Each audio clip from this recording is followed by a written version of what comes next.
Hey guys, Ryan here, and today I'm unboxing and checking out the new 44mm Samsung Galaxy Watch 7.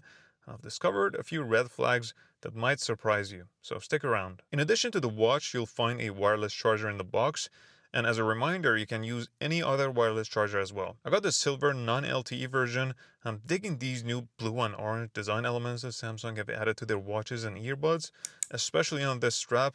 They make the watch more sporty looking, and they seem to be made of fabric, nylon, or something. So the question is, will they last after long-term exposure to all kinds of crap and water? And I like this year's 20mm straps more, but still, Galaxy Watch's straps are always a little too firm in my opinion. So while they're not super uncomfortable, they're not very comfy either, at least not on my skin.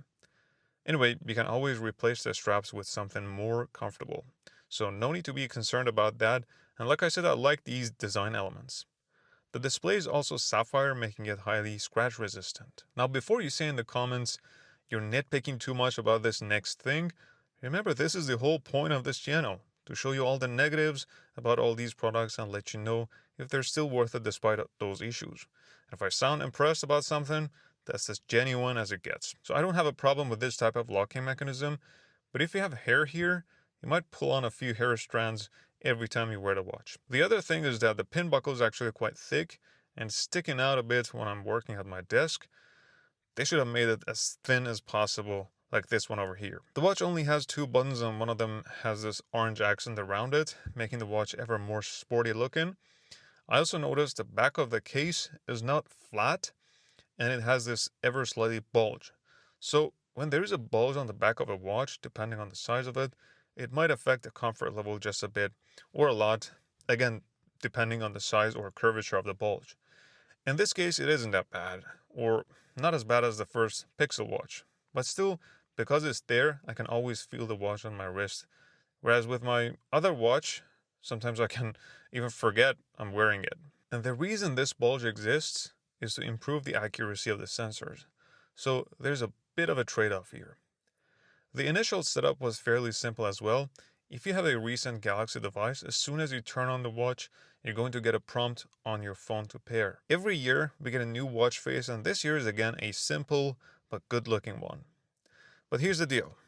I'm a data guy, especially because I'm a Garmin user, and as much as Galaxy watches are about user experience and aesthetics, Garmin is all about performance and data. So I like my watch faces busy with important data fields. So the first thing I did was I changed the watch face and customized it to my liking, both colors and data fields. What right away impressed me was how smooth Wear OS on Galaxy watches has become. The animations are very smooth and pleasing to my eyes. But with these watches, it's after using them for a while and installing all kinds of apps that they slow down and the animations might become a little jittery. But the Watch 7 has a 5-core SoC or processor, and also the amount of storage has doubled. So all that means that there's hope that it wouldn't slow down anytime soon. And honestly, 32 gigabytes is plenty of storage space for a smartwatch, even if you like having a lot of pictures on it. I personally record a lot of voice memos, so that's great. And the thing about the voice memos is that when you're not connected to your phone, they'll stay on the watch before getting synced with the phone. So again, I highly appreciate this increased storage. The Watch 7 also has a digital bezel, which is good for scrolling through pages and tiles, especially for going through them very quickly. Now let's quickly go over the key features of this watch, and remember to subscribe for the full review video soon. I want to start off by talking about a feature that I wasn't impressed with at all last year, and that's a body composition measurement feature.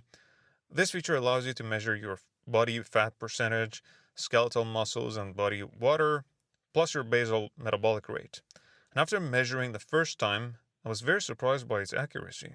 I've become about 2.5% fatter recently, so I always monitor my body composition regularly, and this watch just showed me the correct numbers. But with these small devices, consistency is even more important than a spot on accuracy. So I tried it the next day, and I did see some variations, but they're still close enough to the actual values.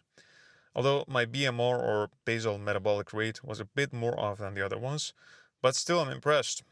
Time will tell if the accuracy holds up, so stay tuned for an update. The next favorite of mine is the stress management. When Samsung first introduced this feature, again, I couldn't get reliable readings, but right now, what I'm getting from this watch looks promising. At least today it's been very accurate. You can also see both the average and real-time stress values throughout the day on the watch itself, which is great. And you can use the breathing guide to calm yourself down. It's also possible to further customize this relaxation feature. And if you don't like this continuous stress measurement, you can turn it off and just use it on demand. The ECG and blood pressure are both on-demand features that actually I have the least trust in, simply because there's so much noise in the wrist area that it's kind of unreliable. Especially for blood pressure, at least you'd need a special strap that works like one of those blood pressure monitor cuffs. The way it works on this watch is by using a different technique and estimating the blood pressure, which by the way requires you to calibrate regularly, meaning you'd still need to use a real blood pressure monitor to measure your blood pressure and enter the values in the health monitor app to calibrate. And about the ECG feature, if you know that you have AFib or you have a pacemaker, you shouldn't use this feature. Otherwise, it's a nice addition. And it's a 30-second measurement, which requires you to sit still and gently rest one finger on this button. The sleep tracker feature measures all stages of sleep: REM, deep, light, and time awake, and it even measures your movement throughout the night. One thing I really like is how the watch shows me the estimated time during which my SpO2 or blood oxygen saturation was under 90%. It also shows me my skin temperature range, and they're pretty accurate. Then we have the breathing rate, sleep consistency, and some badges.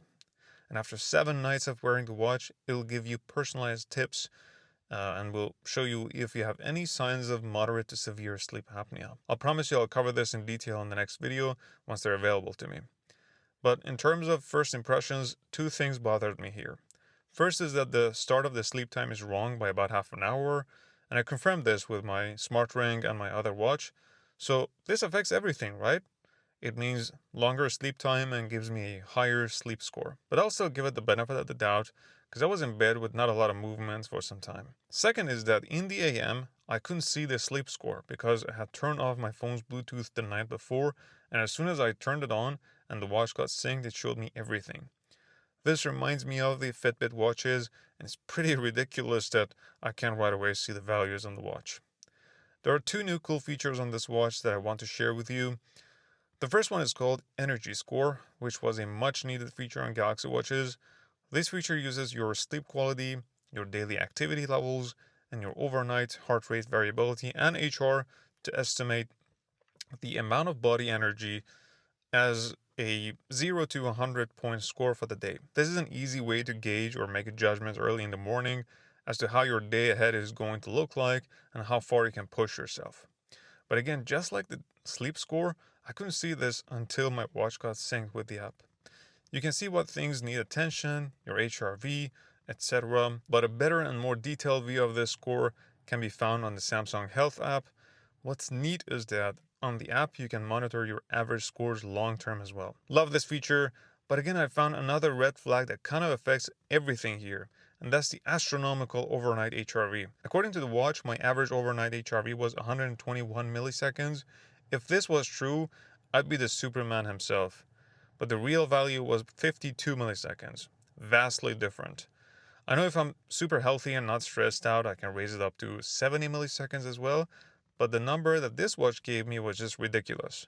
So again, a careful long-term review is needed for this one, because this is probably the most important health metric this watch measures. So the Watch 7 has a new bioactive sensor. So thanks to this new sensor, the second cool new feature is what's called AGE index.